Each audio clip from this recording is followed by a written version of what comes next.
I'm Julianne Murphy. I'm the Cab strings teacher here, and I teach grades 6 through 12.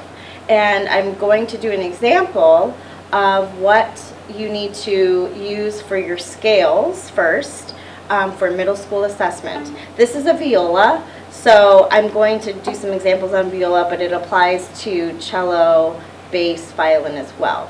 So it's just one octave, which is do to do and back down. So on viola, I'm going to play a G scale, just one octave. And I'm going to slur two notes together, but you could do each note as a separate bow as well.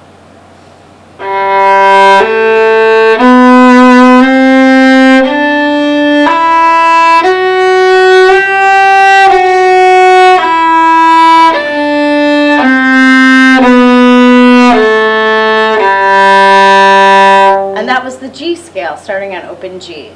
You could also, it would be great and kind of a next level if you could play a scale starting on a first finger. So I'll play a low D scale now.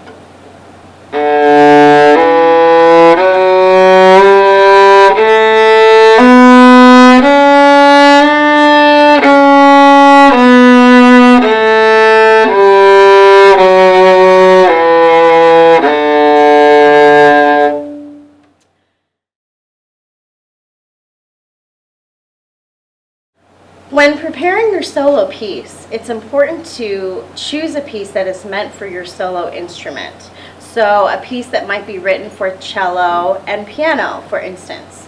What you want to avoid using is pieces that you've played in orchestras or with other string instruments. It should really be meant for solo.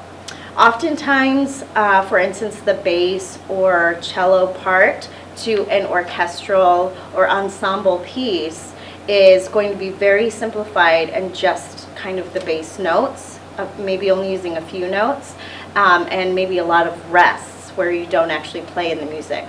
So it's important that you choose a piece that is specifically for solo, your solo instrument. Piano accompaniment is fine. You won't play with piano in the assessment, but just to know that if it's written for that instrument and piano, that would be acceptable as well. Any questions, you can email me, you can take a picture of a piece that you're thinking about and just send me the picture, and I can say, yes, this would be perfect, or that would not be the right kind of piece that we're looking for.